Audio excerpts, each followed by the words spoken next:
cukup berat ya mungkin karena 2 hari, tapi saya pikir, masih ada peluang untuk, setidaknya menyamai dengan, tahun lalu ya, dari level penutupannya gitu. Jadi tentunya di sisa 2 hari ini harapannya tidak ada lagi tekanan jual ya, karena kan, boleh dibilang orang yang mau profit taking tentunya hari ini adalah hari terakhir karena T+2.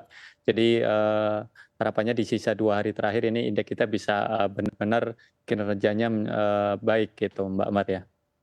Baik Mas Mino, kalau kita melihat begitu ya ISG ditutup, terkoreksi di lebih dari 1%, kira-kira yang jadi pemberatnya ini sentimen dari mana Mas Mino?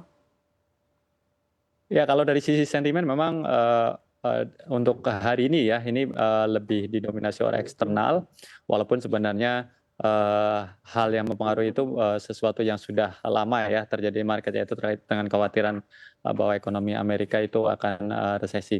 Nah kalau kita lihat, lebih dalam sebenarnya kan 2 hari terakhir, market kita itu kan, penguatan, terutama ditopang oleh sektor energi ya, di mana kita tahu ada satu saham yang bobotnya cukup besar yaitu Bayan, di Mhm. 2 hari tersebut itu naiknya sekitar 26%. Nah di hari ini kebetulan, sahamnya, terkoreksi bahkan auto reject bawah ya karena saya pikir sih karena profit taking karena dua hari terakhir ya, itu naiknya udah 26% gitu, Mbak, Maria. Jadi secara teknis memang, saham sektor energi ini yang membuat indeks kita hari ini harus, berakhir di zona merah gitu. Baik, Mas Mino, kan ini di penghujung tahun 2022 ada planning dari Bursa Efek Indonesia untuk mengembalikan lagi jam perdagangan ke masa sebelum pandemi ya, berarti dari jam Ya. 9 pagi sampai jam 4 sore. Kemudian juga ada pemberlakuan ARB ARA yang bersifatnya simetris. Sekarang kita ke jam perdagangan dulu, ini akan cukup lumayan berkontribusi baik terhadap transaksi harian kah? Karena kan transaksi kita juga sebenarnya sepi-sepi aja. Ya. Sejauh ini paling hanya di bawah 10T. Jarang kita ketemu transaksi yang 20T Iya, ya, Fir iya. ya. Seperti apa Mas Mino? Ya memang kalau untuk, jumlah transaksi, tidak hanya soal waktu ya, tapi, kondisi market sangat mempengaruhi. Artinya kalau memang, di market sedang, baik ya, kinerja positif biasanya diikuti oleh dengan jumlah transaksi yang, cukup besar. Tapi, tentunya dengan adanya penambahan, jam, perdagangan 1 jam ya, dari kondisi sekarang, ini ada peluang juga untuk, adanya penambahan, transaksi di bursa gitu. Walaupun mungkin penambahannya tidak, terlalu signifikan gitu. Mhm. Baik Mas Mino, ini masih soal terkait Bursa Efek Indonesia memang yang juga akan melakukan, pemberlakuan auto reject bawah simetris Ya. 20 hingga 35%. Ini akan seperti apa pasar menanggapinya? Artinya memang, jika sebelum-sebelumnya, berada di patok begitu ya Maria 7% Mhm, begitu ya, mhm. apakah ini juga akan lebih menguntungkan retail begitu?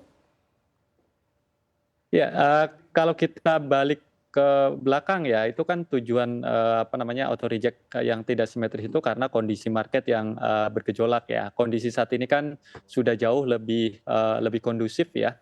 Jadi dengan, pembatasan auto reject simetris saya pikir ini justru, positif ya. Artinya, pergerakan suatu saham ini akan lebih mencerminkan kondisi fundamentalnya gitu, Mbak Maria. Dan, untuk retail ya apalagi yang trading ya, yang geraknya Mhm. cepat ini juga, harusnya, cukup menguntungkan ya. Karena kan kadang-kadang kita misalnya menemukan satu saham yang, udah naik kencang kemudian tiba-tiba turun, eee, cukup dalam ya, tapi mentok di 7% ini justru membuat orang nggak bisa keluar. Nah kalau Mhm. misalnya, auto reject-nya simetris kan justru memberikan kesempatan ya, ke orang untuk, setidaknya bisa keluar lah dari saham yang, mengalami koreksi misalnya auto reject bawah gitu. Oke, Baik. ini juga mungkin akan lebih menambah atraktifnya pasar secara keseluruhan ya Mas Mino, karena kan ini sebenarnya diterapkan di beberapa market di bursa Iya. luar ya. Tapi kan kalau di Indonesia kita lihat nih akan seperti apa nanti responnya. Anda melihat akan seperti apa? Market akan jauh lebih atraktif dengan adanya penetapan ini?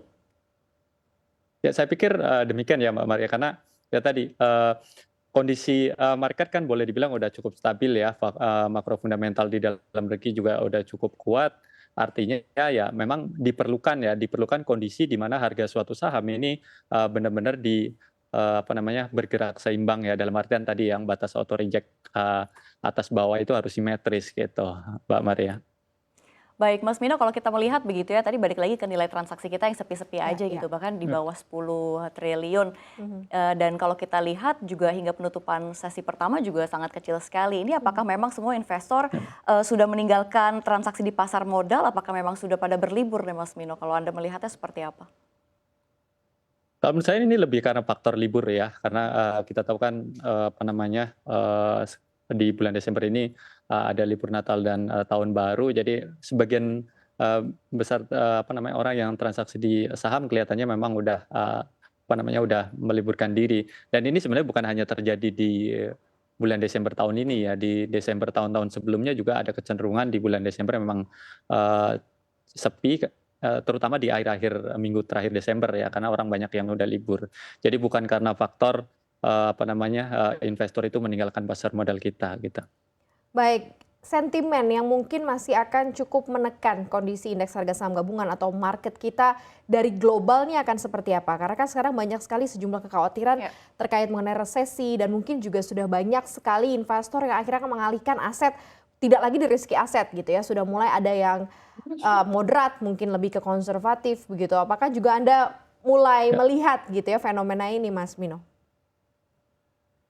Ya, kalau untuk sentimen terkait tadi ya, terkait dengan kemungkinan adanya resesi di Amerika atau global pertumbuhan ekonomi global yang menurun, saya pikir sebagian besar mungkin sudah agak terprice in sebenarnya. Kalau kita tahu misalnya di Wall Street ya, Nasdaq aja dalam tahun ini terkoreksinya udah 33%.